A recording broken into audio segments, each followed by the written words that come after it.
In 1851, in what is now known as Iraq, archaeologist and explorer Sir Austin Henry Layard discovered a library with 22,000 tablets containing what we know to be the earliest writings on Earth. The writings date back to over 6,000 years ago when the region was known as Mesopotamia, Sumer, and Babylon. Amongst these vast writings is a story which mirrors the book of Genesis in the Bible. It tells a story of a great flood which reshaped the face of the planet Earth and all of her inhabitants. It tells a story of a tower built and the creation of the spoken word. One of these scrolls includes a star map of what appears to be a sun and its planets. The writings include detailed descriptions and maps of our solar system matching what we know today and beyond.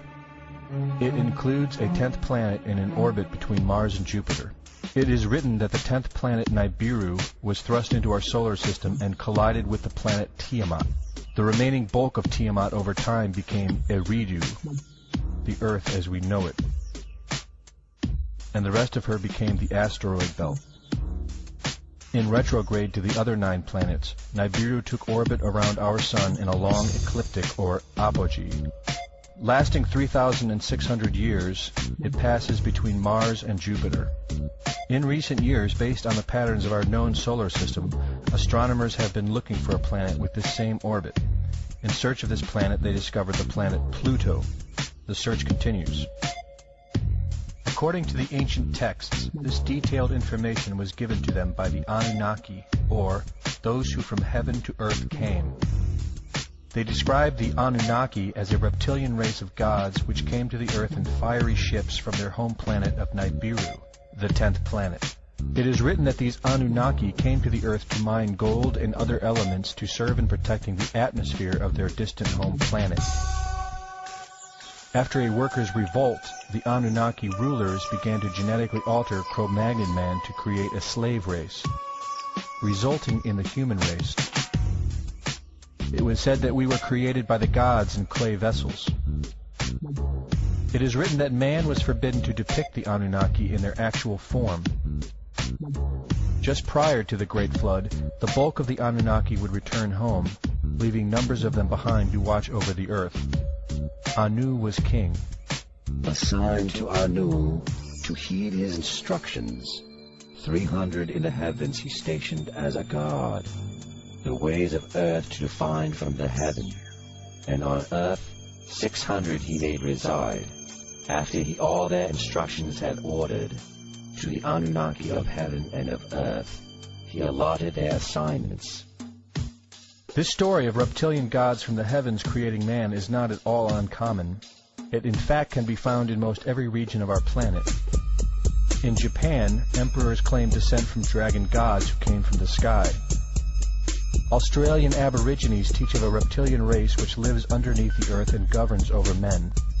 They believe they are descendants of a race of dragon humans. China teaches the serpent queen Nukua interbred with man. India calls these reptilian gods Nagas and claim they seeded their royal families. Throughout the Middle East, it is believed a serpent race created man. The book of Genesis tells of giants who came from the heavens to breed with the daughters of man. They are called the Nephilim. In Africa, they call them Chitari, children of the serpent.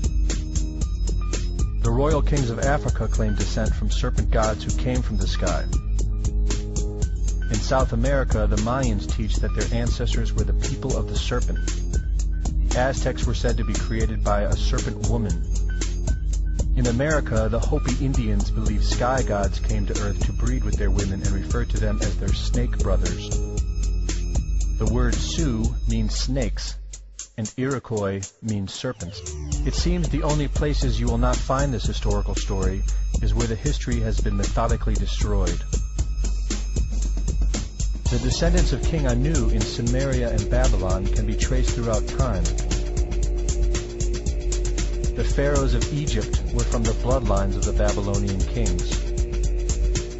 The rulers of the Roman Empire can be traced to Egyptian hierarchy. All throughout Europe, the royal families can be traced back to the great Roman emperors. 34 of the presidents of the United States are directly descended from European royalty, with the remaining 8 who are only closely related to these same bloodlines.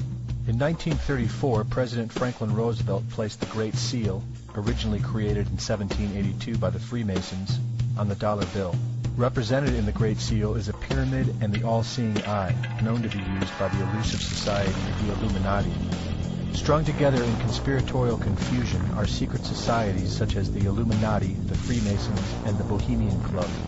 In 1917, National Geographic did a story on a place in Montreal, California called Bohemian Grove. The story reports a place where the world's elite, members of the Bohemian Club, retreat to in late July and conduct an ancient occult ceremony called the Cremation of Care. Every year in July, the world's leaders, media moguls, and members of the World Bank spend 2 weeks of what is known as a men-only retreat at the Grove. In the year 2000, BBC television show World of Wonder infiltrated Bohemian Grove with hidden cameras and aired the video on the BBC. The video shows the large mass of men donning red and black robes and once again conducting the Cremation of Care ceremony. The altar is at the base of a 200-foot owl, the Babylonian symbol of the god Moloch, the god of human sacrifice. In the video, a body is delivered upriver to the altar where it is set on fire. Upon being aired, members of the Bohemian Club reported that the ceremony is a put-on, merely done for entertainment and fun. This history tells a story of our world leaders having a deep involvement in satanic tradition, worshipping our reptilian overlords, the serpent gods. It poses the possibility that we may be and have always been enslaved by our leaders, no different than sheep or cattle. There is an endless amount of information out there which supports this, but don't take my word for it.